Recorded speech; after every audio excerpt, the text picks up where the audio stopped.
Hi అండి. నమస్తే. Welcome to Indian food lovers. ఈరోజు మన వీడియోలో గోంగూర చికెన్ ఎలా చేసుకోవాలో చూపించబోతున్నాను. ఈ సండే స్పెషల్ రెసిపీ చేశారు అంటే వీకెండ్ ఎంజాయ్ చేసినట్టు ఉంటుంది. సో, తప్పకుండా గోంగూర చికెన్ ఇలా ఒకసారి ట్రై చేయండి. ఈ గోంగూర చికెన్ అన్నంలోకి, చపాతీలోకి చాలా బావుంటుంది. మళ్ళీ మళ్ళీ తినాలనిపించే ఈ గోంగూర చికెన్ చేసుకొని తినండి. పుల్ల పుల్లగా, స్పైసీగా భలేగా ఉంటుంది. లేట్ చేయకుండా రెసిపీ స్టార్ట్ చేసేద్దాం. దీనికోసం స్టవ్ పైన పాన్ పెట్టుకోండి. పాన్‌లో 1 టేబుల్ స్పూన్ ఆయిల్ వేసుకోండి. ఆయిల్ బాగా హీట్ అయిన తర్వాత గోంగూరని కాడలు లేకుండా ఉట్టి ఆకులు మాత్రమే కట్ చేసుకొని వేసుకోండి. ఇక్కడ నేను హాఫ్ కేజీ చికెన్‌కి గోంగూర కట్టలు 2 పెద్దవి తీసుకుంటున్నాను. తర్వాత ఇందులోకి 4 పచ్చిమిరపకాయలు ఇలా మధ్యలోకి కట్ చేసుకొని వేసుకోండి. పచ్చిమిరపకాయలు వేసిన తర్వాత ఒక 10 నిమిషాల పాటు మూత పెట్టేసి ఉడికించుకోండి ఆయిల్‌లోనే.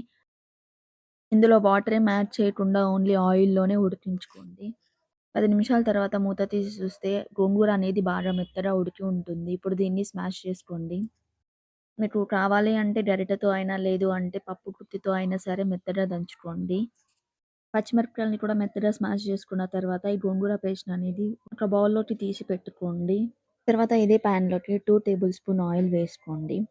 ఆయిల్ హీట్ అయిన తర్వాత ఇందులోకి 1 బిర్యానీ ఆకు, అలాగే 2 యాలకులు, 5 లవంగాలు వేసుకోండి. వీటితో పాటు హాఫ్ టీ స్పూన్ జీలకర్ర కూడా వేసుకొని కొద్దిసేపు ఫ్రై చేసుకోండి. కొద్దిగా ఇలా ఫ్రై అయిన తర్వాత ఇందులోకి ఒక పెద్ద ఉల్లిపాయని కట్ చేసుకొని వేసుకోండి. మీరు కావాలి అంటే ఇంకా చిన్నగా కట్ చేసుకున్నా పర్లేదు. ఉల్లిపాయలు వేసిన తర్వాత ఒక నిమిషం పాటు ఫ్రై చేసుకోండి. తర్వాత ఇందులోకి 2 రెమ్మల కరివేపాకును వేసుకోండి. కరివేపాకు వేసిన తర్వాత 2 నిమిషాల పాటు కరివేపాకుని ఆయిల్‌లో ఫ్రై చేసుకోండి. తర్వాత ఇందులోకి 1 టీ స్పూన్ అల్లం వెల్లుల్లి పేస్ట్‌ని, అలాగే హాఫ్ టీ స్పూన్ పసుపు వేసుకొని అల్లం వెల్లుల్లి పేస్ట్ అనేది పచ్చివాసన పోయే వరకు బాగా ఫ్రై చేసుకోండి. అల్లం పచ్చివాసన పోయే వరకు ఫ్రై చేసుకున్న తర్వాత ఇందులోకి 2 మీడియం సైజ్ టమాటాలని కట్ చేసుకొని వేసుకోండి. టమాటాలు వేసిన తర్వాత ఒకసారి కలుపుకొని టమాటాలని మెత్తగా ఉడికించుకోండి. ఇందులో నేను టమాటాలు ఉడకడానికి హాఫ్ టీ స్పూన్ ఉప్పు వేస్తున్నాను. మీరు కావాలి అంటే ఉప్పు వేసుకోండి. లేదు అంటే స్కిప్ చేయొచ్చు. టమాటాలు మెత్తగా ఉడికిన తర్వాత ఇందులోకి బాగా క్లీన్ చేసుకొని పెట్టుకున్న చికెన్‌ని వేసుకోండి. చికెన్‌ని అర్ధగంట పాటు ఉప్పు, పసుపు ఏసి నీళ్ళలో పెట్టారు అంటే బాగా క్లీన్ అయిపోతుంది. స్మెల్ కూడా ఏమి ఉండదు. చికెన్‌ని వేసిన తర్వాత ఒకసారి కలిపేసి మూత పెట్టి 5 నిమిషాల పాటు ఉడికించుకోండి ఆయిల్‌లో. 5 నిమిషాల తర్వాత మూత తీసి మళ్ళీ ఒకసారి కలుపుకోండి. తర్వాత ఇందులోకి మీరు తినే స్పైసీని బట్టి కారంని వేసుకోండి. నేను ఇక్కడ 3 టీ స్పూన్స్ వేస్తున్నాను. అలాగే 1 టీ స్పూన్ ఉప్పు వేసుకోండి. ఉప్పు నేను టమాటాలు ఉడకడానికి హాఫ్ టీ స్పూన్ వేశాను కాబట్టి 1 టీ స్పూన్ మాత్రమే వేస్తున్నాను. ఉప్పు, కారం వేసిన తర్వాత ఒకసారి కలుపుకోండి. కలిపిన తర్వాత ఇందులోకి మనం ఆయిల్‌లో ఉడికించుకొని పెట్టుకున్న గోంగూర పేస్ట్‌ని ఇందులో వేసుకుందాం. గోంగూర పేస్ట్ వేసిన తర్వాత ముక్కలకి బాగా పట్టేలాగా మొత్తం కలుపుకోండి ఒకసారి. ఇలా కలిపిన తర్వాత ఇందులోకి 1 టీ స్పూన్ ధనియాల పొడి వేసుకొని కలుపుకోండి. ధనియాల పొడి వేసి కలిపిన తర్వాత ఇందులోకి మీకు గ్రేవీ ఎంత కావాలి అనుకుంటున్నారో అంత వాటర్ పోసుకోండి. నేనైతే హాఫ్ కప్ వాటర్ పోస్తున్నాను. వాటర్ పోసిన తర్వాత ఒకసారి కలుపుకోండి. తర్వాత ఇందులోకి కొత్తిమీరని అలాగే కొద్దిగా పుదీనాని వేసుకొని కలుపుకోండి. మీరు కొత్తిమీర ఎంత వేసుకుంటారో దాంట్లో పావు వంతు పుదీనా వేసుకోండి. పుదీనా వేసి కలిపిన తర్వాత మూత పెట్టేసి ఒక 10 నిమిషాల పాటు ఉడికించుకోండి బాగా.